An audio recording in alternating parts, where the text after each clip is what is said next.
Olá pessoal do segundo período de administração, espero que esteja tudo bem com vocês. Vamos mais uma vez retomar os trabalhos da nossa aula, né? Estamos aqui na sequência do nosso curso de administração, mais uma vez trabalhando aqui o direito empresarial, professor Edemilson Pereira Ribeiro. Essa é a aula de número 15 nossa. E aí agora nós vamos numa sequência de aulas que vocês se recordam, nós iniciamos um ramo específico do direito empresarial, que é o chamado direito societário, onde nós vamos estudar sociedades empresariais.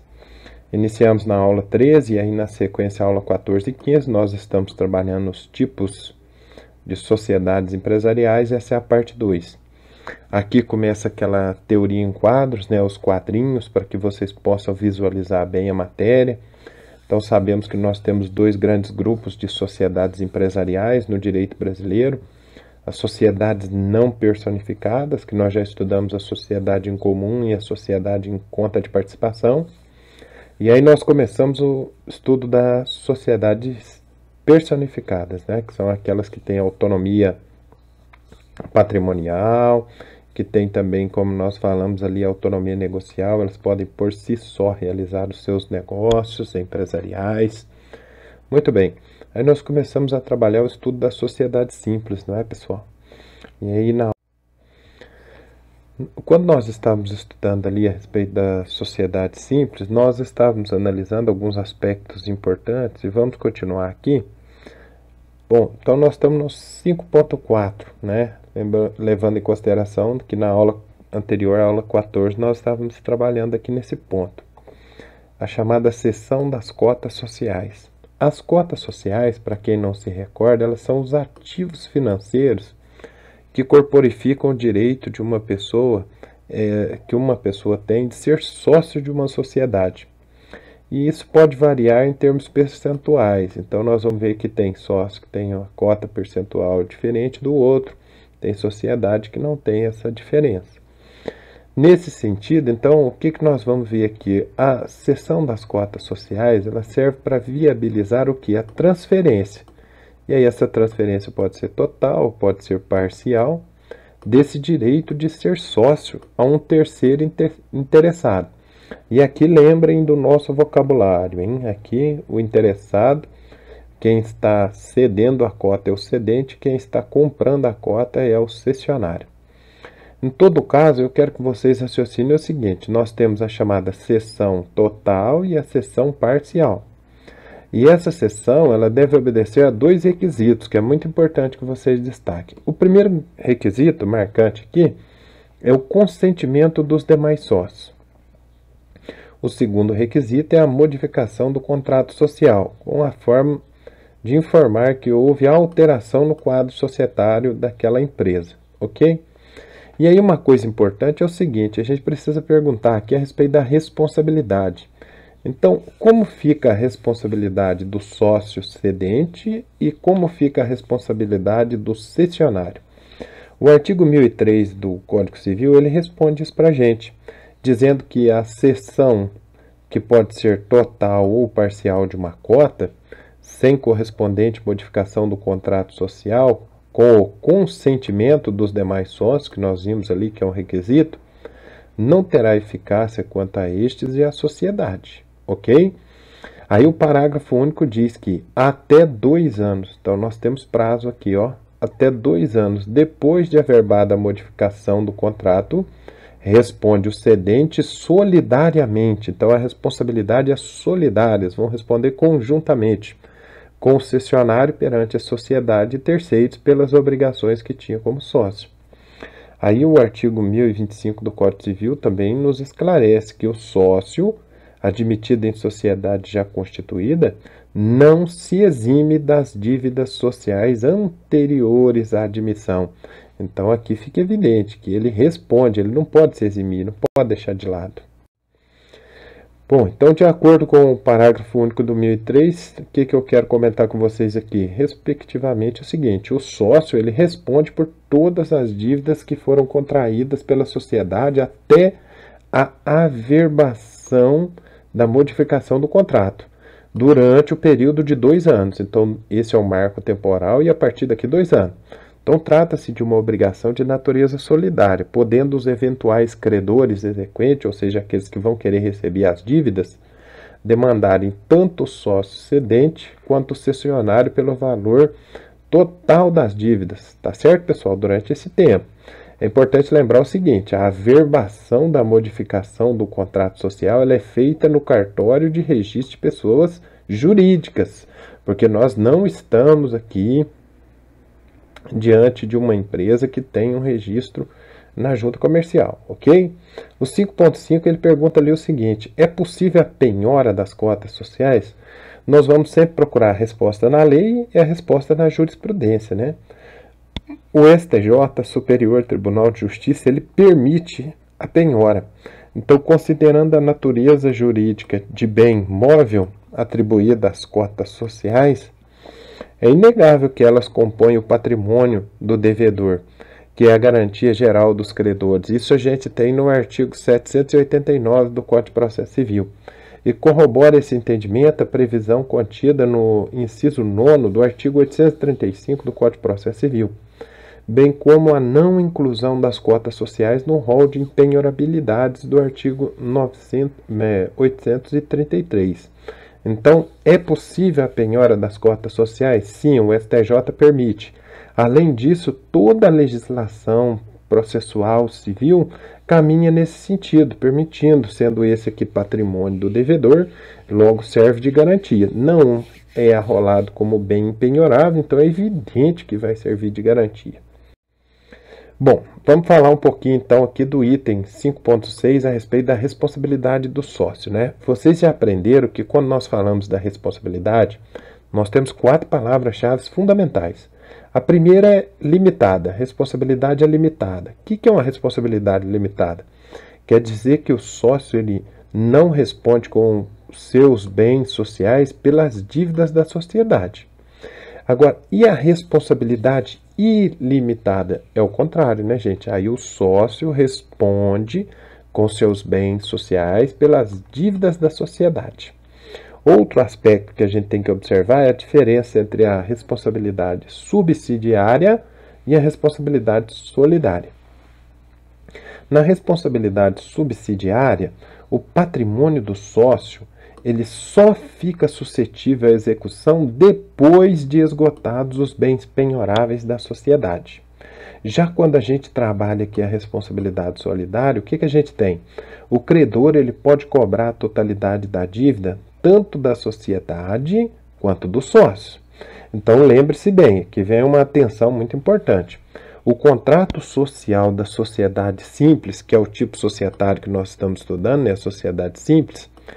Então, repetindo, o contrato social da sociedade simples pode prever tanto uma organização societária em que a responsabilidade do sócio seja limitada ao capital social integralizado, como uma responsabilidade ilimitada, fazendo que o seu próprio patrimônio responda pelas dívidas sociais. Nesse último caso aqui, então, cabe ao mesmo instrumento contratual que a gente falou, prever essa responsabilidade. E ao prevê-la, ele vai ter que determinar se ela é subsidiária, primeiro respondem os bens da empresa e depois os bens do sócio, ou se ela é solidária, então respondem os bens de ambos ao mesmo tempo. O artigo 997 do Código Civil, ele nos traz a seguinte previsão legal. A sociedade constitui-se mediante contrato escrito, marquem bem isso aí, particular ou público, que além das cláusulas estipuladas pelas partes, mencionará, então obrigatoriamente, mencionará obrigatoriamente o quê? Se os sócios respondem ou não subsidiariamente pelas obrigações sociais. Então, o contrato social, que eu já falei para vocês, vocês podem tirar um modelo na internet, mas tem que tomar muito cuidado com essas cláusulas que a lei prevê de maneira obrigatória. Bom, mas mesmo com essa previsão legal, e se houver uma omissão do contrato? Mesmo havendo uma previsão legal, consultou advogado, consultou administrador de empresa, consultou o contador, e mesmo assim não consta. Bom, havendo a omissão do contrato, a regra, e é importante que vocês saibam, a regra é a responsabilidade subsidiária. Primeiro vai responder os bens da empresa, depois os bens do sócio ou do empresário. Aí nós vamos ter aí, lembre-se que, nos termos do artigo 265 do Código Civil, a solidariedade ela nunca pode ser presumida, devendo constar de previsão legal contratual expressa. Então a solidariedade ela não pode ser presumida, ela tem que existir de maneira expressa, ou na lei ou no contrato. Aí reforça essa regra as disposições especiais contidas nos artigos 1023 e 1024. Vocês podem considerar isso também. Bem como a orientação do enunciado 479 da 5ª Jornada de Direito Civil do Conselho da Justiça Federal. Então eu trago aqui para vocês o artigo 265 do Código Civil, que diz o quê? Que a solidariedade, a responsabilidade solidária, não se presume. Ou ela resulta da lei ou ela resulta da vontade das partes. Então ela resulta da lei ou de uma previsão, de uma cláusula contratual. Trago também o artigo 1023, que diz que se os bens da sociedade não cobrirem as dívidas, respondem os sócios. Então, primeiro os bens da sociedade, depois os bens do sócio. Então, aqui nós temos a chamada responsabilidade subsidiária, pelo saldo na proporção em que participem das perdas sociais, salvo, olha a exceção, salvo se o contrato tiver uma cláusula especial, que é a cláusula de responsabilidade solidária. Trouxe também o artigo 1024 para vocês consultarem, que diz que os bens particulares dos sócios não serão executados por dívidas da sociedade, senão depois de executados os bens sociais. Se é depois, então a responsabilidade é subsidiária, primeiro isso, depois aquilo. E trouxe também aqui o enunciado 479 da 5ª Jornada de Direito Civil, que nos fala claramente, nós estamos estudando a sociedade simples pura, com previsão legal no artigo 983, parte final do Código Civil, a responsabilidade dos sócios depende de previsão contratual. Em caso de omissão, que é o que nós estamos discutindo, essa responsabilidade ela será o quê? Ilimitada, porém subsidiária, conforme prevê, nós vimos aqui, os artigos 1023 e 1024 do Código Civil. Bom, no 5.7 nós vamos trabalhar um pouco aqui os direitos dos sócios. Também é muito comum perguntar em provas, né? A gente tem que ficar de olho. Primeiro nós vamos falar aqui do direito de participação nos lucros sociais. Nenhum sócio pode ser privado dos lucros da sociedade. Isso é muito importante. Tanto é assim que o artigo 1008 do Código Civil ele qualifica como nula, de pleno direito, a cláusula que preveja isso, perdão, que possa excluir o direito do sócio participar dos lucros, o seu dever de arcar com as perdas. Isso aqui é o que nós chamamos, e eu quero que vocês coloquem no nosso glossário, uma chamada cláusula leonina. Então, muita atenção. A cláusula leonina aqui do artigo 1008 do Código Civil não se confunde com a possibilidade dos sócios estipularem uma distribuição desproporcional de lucros. Isso tem previsão legal no artigo 1007 do Código Civil, ao prever a natureza dispositiva da cláusula contratual que trata da distribuição dos lucros. O que diz ali o artigo 1007 que eu trouxe para vocês analisarem? Salvo estipulação em contrário, o sócio participa dos lucros e das perdas, na proporção das respectivas cotas. Mas aquele cuja contribuição consiste em serviço, somente participa dos lucros na proporção da média do valor das cotas. Então aqui é específico porque esse sócio ele está contribuindo com o serviço, ok? Aí o artigo 1008 dizendo claramente que é nula a estipulação contratual que exclua qualquer sócio de participar dos lucros e das perdas. Vamos lembrar o seguinte, gente, lucro e prolabore são coisas distintas. Vocês têm que colocar isso no nosso glossário de direito empresarial também, hein? O lucro é a remuneração decorrente do investimento que o sócio faz na sociedade, ao passo que o prolabore é a remuneração decorrente de algum trabalho que o sócio faz na sociedade, gestão, administração e assim sequência. Bom, e o direito de retirada? O que será o direito de retirada? O direito de retirada, gente, ele confere ao sócio a possibilidade de retirar-se da sociedade, diferindo seu exercício conforme a sociedade seja de prazo determinado. Então, eu tenho sociedade de prazo determinado, de prazo indeterminado. No primeiro caso, na sociedade de prazo determinado, é necessário que haja uma justa causa para a retirada, devendo o sócio que pretende retirar-se prová-la judicialmente.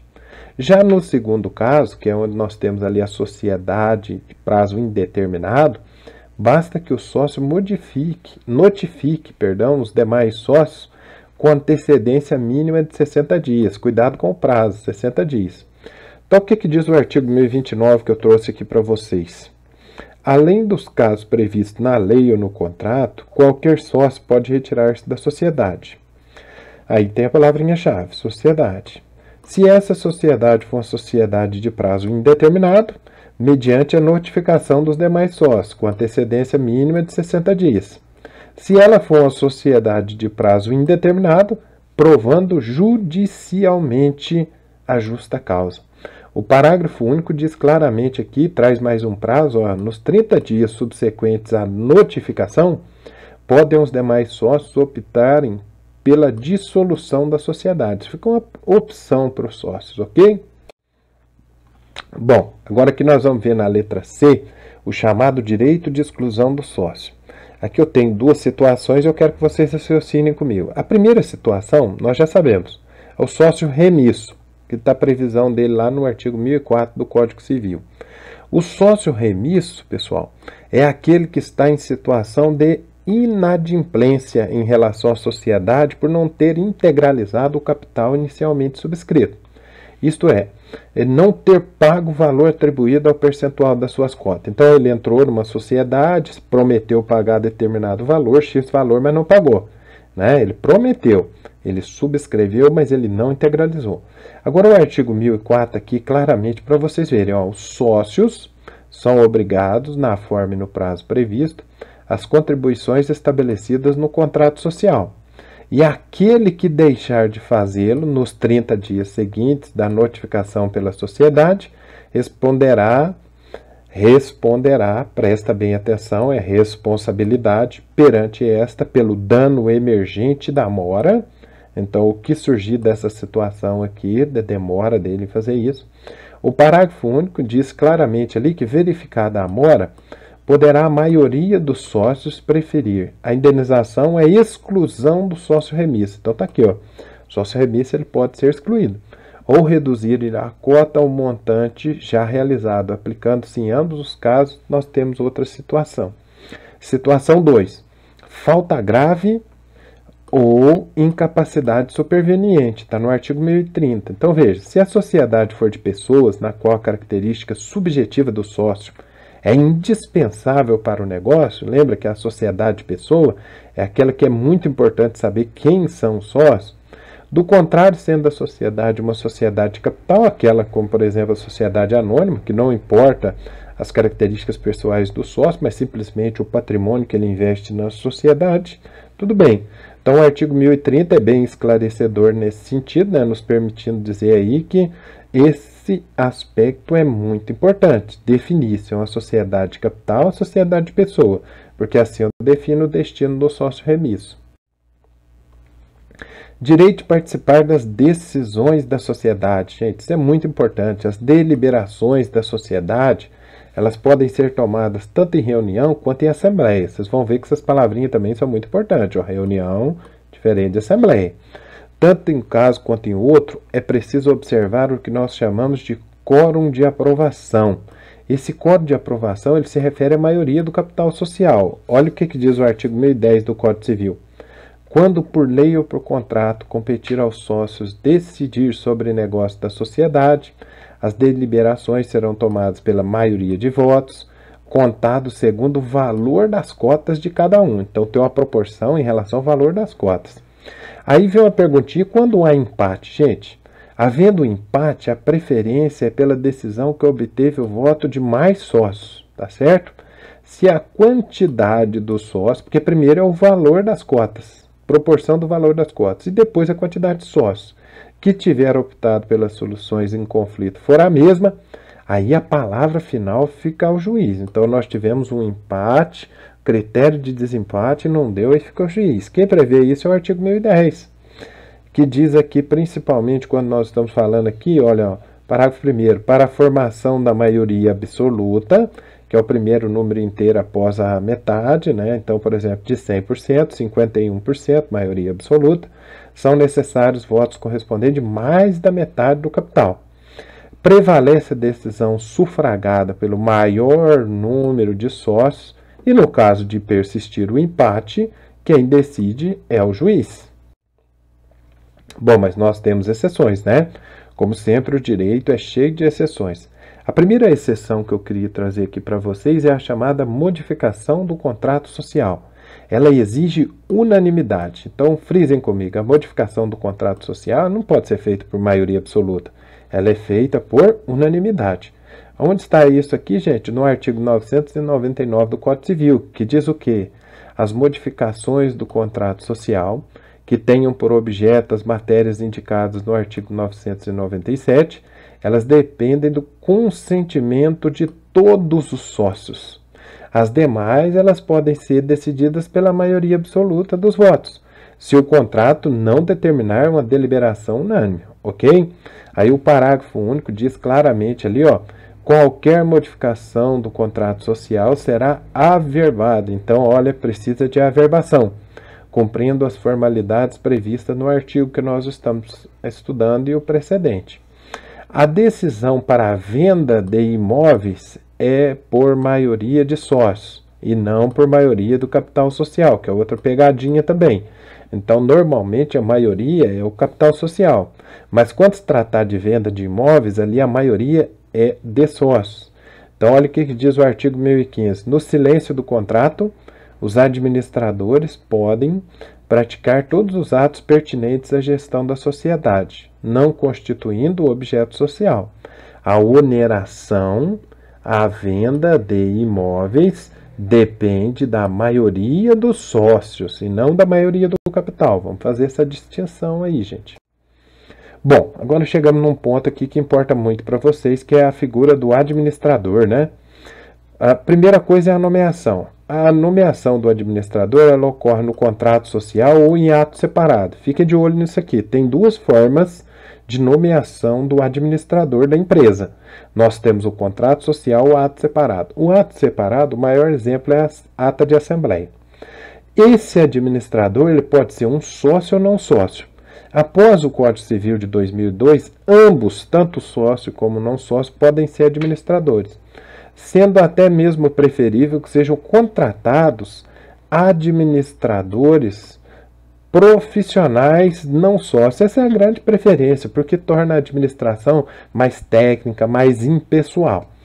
A pessoa jurídica não pode ser nomeada como administradora. Tome cuidado com isso, hein, gente? Pessoa jurídica não pode ser nomeada como administradora, ainda que componha o quadro societário, ok?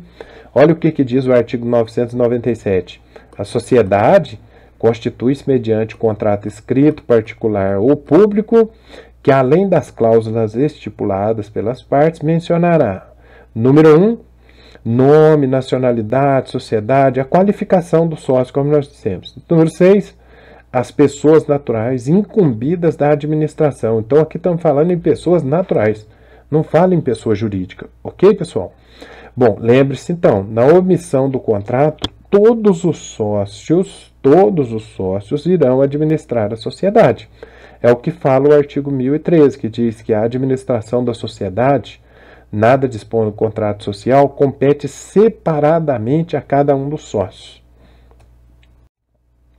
Aí eu pus aqui um teorinha 4 para vocês analisarem. Ó, se nós tivermos um administrador que for sócio, ele pode ser indicado pelo contrato social, os poderes dele são irrevogáveis. E se ele for indicado pelo ato separado, os poderes são revogáveis. Se a gente tiver um administrador que é não sócio, indicado pelo contrato social, poderes revogáveis, e indicado pelo ato separado, poderes revogáveis. No 5.10, nós vamos trabalhar um pouco aqui a responsabilidade do administrador. A responsabilidade do administrador é muito importante, né? A regra geral é que a responsabilidade do administrador é a responsabilidade da sociedade. O administrador não responde. Agora, o administrador, ele é uma extensão da sociedade. É o seu representante na prática dos atos relacionados à gestão social. Isso até tem nome, né? A chamada teoria da apresentação. Cuidado, ó, teoria da apresentação. Criado por um grande jurista brasileiro chamado Pontes de Miranda. Porém, essa regra geral ela tem exceções. E aqui nós vamos apontar algumas. A primeira exceção é a culpa do administrador, que está no artigo 1016. O que nós temos no artigo 1016 do Código Civil? Os administradores, eles respondem solidariamente perante a sociedade e os terceiros prejudicados por culpa no desempenho de suas funções. Então, se o administrador ele agiu com culpa, negligência, imprudência, imperícia, ele será responsabilizado. Na letra B, nós temos o chamado excesso por parte do administrador, que está no artigo 1015. O que diz ali no artigo 1015? O excesso por parte do administrador somente pode ser oposto a terceiros se ocorrer pelo menos uma das seguintes hipóteses. Então, o administrador, ele como representante da empresa, ele tem limites nos seus poderes. Se ele exceder os limites, né, que lhe foram colocados, ele vai responder. Se a limitação de poderes estiver inscrita ou averbada no registro próprio da sociedade, provando que era conhecido do terceiro, tratando-se de operação evidentemente estranha aos negócios da sociedade. Bom, uma nota importante aqui que eu quero que vocês observem, que é o inciso terceiro ali, ele positivo que nós chamamos da teoria ultra vires. Essa teoria é uma teoria de origem inglesa. A teoria ultra vires, ela prevê o seguinte: a pessoa jurídica ela só responde pelos atos praticados em seu nome quando compatíveis com o seu objeto, tá certo?